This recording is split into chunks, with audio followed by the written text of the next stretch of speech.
안녕하세요. 세법 쉽게 설명하는 공인회계사 텍스플래너 김대중입니다. 오늘은 기업회생 및 파산 관련돼서 말씀드리겠습니다. 오늘의 목차, 시청 대상자, 그리고 파산 신청, 기업회생 신청 전 반드시 고려해야 될 사항, 관련 법률 및 정의, 회생과 파산의 차이, 그리고 신청 시 주의할 점, 그리고 관련 절차 및 드리는 말씀으로 마지막으로 해드리겠습니다. 이런 분들께 좋습니다. 기업회생 진행 중인 기업 또는 예정자, 파산 진행 중인 기업 또는 예정자, 그리고 회생과 파산에 대해서 알고 싶으신 분, 기업회생 컨설턴트, 그리고 기업회생 파산의 이해관계자로서 주주, 채권자 등, 그리고 법학과 학생 등 실무 능력을 갖추고 싶은 분들께 유리합니다. 기업회생과 파산 신청 시 신청 전에 반드시 고려해야 될 사항인데요. 많은 기업들을 컨설팅해 가면서 항상 어려울 수 있고 10년, 20년 가면서 어렵지 않은 때가 없습니다. 그래서 그때마다 힘내서 모든 임직원들 자구 노력을 통해 가지고 위기를 넘겨야 되는데 끝까지 버텨보시고 그 다음에 회생이나 파산을 해야 되는데요. 가장 말씀드리고 싶은 것은 최대한 계속 기업으로 유지해보자. 쓰러져 가는 과정에서도 다시 일어날 수 있는 큰 힘이 생깁니다. 전 임직원이 자구 노력을 해야 됩니다. 사장만 또는 대표자만, 대주주만 그 회사에 대한 책임을 지는 게 아니라 우리 회사는 생명력을 갖고 있기 때문에 개인과 같이 생명을 유지해 주기 위해서 모든 임직원들이 어떻게 하면 한 푼이라도 아끼고 또 어떻게 하면 1원이라도 매출액을 더 높일 수 있을지, 하루라도 더 연장시켜 줄 수 있는 기업의 생명력을 그때 만들어야 됩니다. 그 기회는 자주 오는 기회가 아니기 때문에 위기 극복의 기회로 만드시면 좋겠습니다. 회생 파산 신청은 매우 긴밀한 사항이기 때문에 회사 대표자나 대주주 입장에서는 굉장히 신중할 필요가 있고, 또 대외적으로 알리게 됐을 때 모든 임직원이나 거래처들이 흔들릴 수 있어요.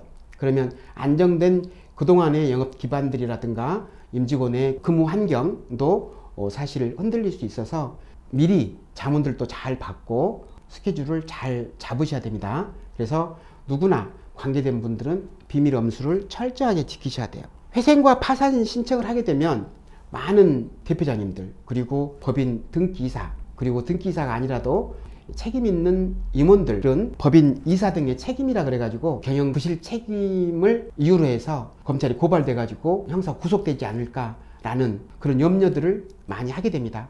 사실 채무자 회생 파산에 관한 법률에 따르면 법은 모든 채무자들을 위하자, 그리고 힘겨운 상황을 좀 북돋아 주자 라는 개념이기 때문에 형법에 고발되거나 그런 사례는 사실은 별로 없습니다. 근데 사회적으로 커다란 이슈가 되고 또 물의를 일으키고 그런 경우에는 반드시 가야 되겠죠. 그 다음에 회생 파산에 관련해서 이점이 있습니다. 회생 파산의 경우 어찌하면 채무자가 천천히 채무를 상환하고 또 그 채무액이 너무 많으니까 줄여서 파산 기업 회생하게 하고 하는 데 의미가 있기 때문에 이점이 있고, 사실 또 세법적으로도 채권자들은 본래 어떤 매출을 발생시키고 채무자가 그 매출 대금을 갚지 않은 상황이 지속됩니다.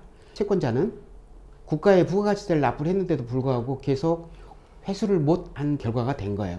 어떤 기업 회생이나 파산 결과가 된다면 세법에서는 그때 매출 세액을 대손세액공제로 환급을 해줍니다. 세법상의 의미로도 채권자와 채무자의 관계를 정상시켜주는 역할도 합니다. 지금까지는 채권자가 내 채권을 못 받아서 부가가치세 못 받은 부분에 대해서 기업 회생된 채권에 대해서 대손세액공제로 환급받은 사례를 설명해 드렸습니다. 그런데 채무자가 기업 회생에 들어가는 마당에 상대방 채권자가 대손세액공제를 받게 되면 고스란히 자기한테도 그 세액을 다시 토해내는 결과가 돼요. 세법에서는 관할 세무서장은 채권자가 대손세액공제를 받은 경우 결정 경정을 각 채무자한테 하도록 돼 있어요. 그러다 보니까 기업회생을 들어가는 회사가 다시 자금 부담 압박이 오게 된 결과가 되죠. 채무자라 하더라도 부가가치세 채권자가 대손세액공제로 환급받은 만큼에 대해서 다시 납부해야 되는 그 결과를 방어해야 되겠죠. 그 방어 방법은 지금 세법적으로는 매우 어려운 부분이기는 하지만 이에 대한 솔루션도 사실은 갖고 있습니다. 회생과 파산이 주는 사회적인 의미, 자구 노력을 최대한 했는데도 불구하고 정말 못하겠다 라고 한다면 파산으로 가야 될 수는 있겠지만, 파산 전에 우리나라에서는 기업 회생 제도를 두고 있습니다. 채무자 회생 및 파산에 관한 법률에 따라서 과거에는 많은 채권자들이 채무자들을 힘겹게 하고 또 쫓아와서 사업을 못하게 하는 그런 불안정한 시대가 있었는데, 지금은 많이 완화되어 있어요. 그러니까 이 법에서 보호하는 제도들을 잘 활용하신다면 재기하는데 커다란 힘이 되리라고 봅니다. 과거에는 각 지방법원에서 회생과 파산 업무를 각각 해왔던 것이고, 서울지방법원 같은 경우에는 파산부라고 별도 두었는데 지금은 회생 전문 법원으로 만들었어요. 회생 전문 법원에서는 순전히 회생과 파산 업무만 하게 됩니다. 그 판사님들은 기업의 어려운 점을 다 알기 때문에 보다 더 간소한 방법이나 또 구체적으로 설명을 좀 덜해도 이해할 수 있는 부분이 있어서 절차가 좀 편해졌다라고나 할 수 있을까요? 그런 상황이고, 법원이 서울에는 회생 전문 법원이 있고 또 지방에는 아직 전문 법원이 없는 상황이에요. 그러다 보니까 서울에서는 전문화됐고 지방에서는 좀 덜 전문화됐다고 해야 되나요?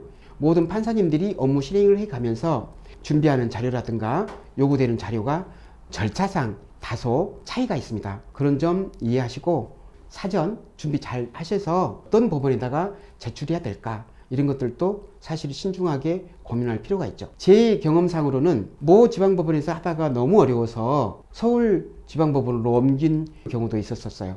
그러니까 그 특성에 맞게 또 업종이나 또 그 기업의 특성이 있을 거예요. 그 특성에 맞게 준비 잘 하셔가지고 적합한 법원을 선정하는 것도 나쁘지 않아 보입니다. 채무자 회생 파산에 관한 법률 정의를 한번 해드릴게요. 말이 좀 어려울 수 있는데, 기업 회생과 파산은, 기업 회생의 경우에는 채권자들에게 자신의 채권액을 좀 낮춰주라 라고 권고를 해서 채무자에게 좀 가벼운 마음으로 이자도 덜 부담하고 또 원금도 미래에 상환하거나 분할해서 상환할 수 있도록 하고 하는 과정이고요.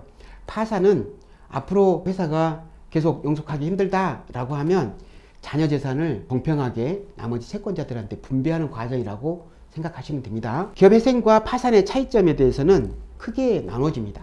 기업 회생은 지금 이 회사를 청산을 해서 채무를 다 상환하느냐, 아니면 미래에 돈을 많이 벌어가지고 상환하느냐, 그게 상환 금액이 어떤 게 모든 이익 관계자에게 더 많이 상환할 수 있느냐 해서 미래 가치가 크면 회생이 되는 것이고, 지금 미래 가치가 청산 가치보다 낮다라고 하면 지금 바로 파산에 들어가는 것입니다. 파산은 신청 요건 자체가 다릅니다. 기업 회생의 경우에는 지금 현재 이 재정적인 어려움을 좀 낮춰주면 계속 기업으로 성장할 수 있을 것 같다 라고 판단하면 하는 것인데, 파산의 경우에는 그러한 점도 없이 지금 현재 청산하는 게 낫겠다 라고 싶을 때 자녀 재산을 전부 채권자들한테 나눠주고 끝내는 방법입니다. 기업 회생은 생길 염려가 있을 경우에도 한다는 거예요. 미래에 일어날 수 있다 라고 하면 회생으로 될 수 있는 거예요. 파산은 일반적으로 요건이라고 그러는데 부채가 자산보다 훨씬 많은 경우죠. 그런데 사실 부채가 자산보다 많다 하더라도 기업 회생의 경우 미래에 많이 변제할 수 있다는 게 근거가 된다면 회생이 될 수 있다는 점 유의해 주시기 바랍니다. 다음 시간에는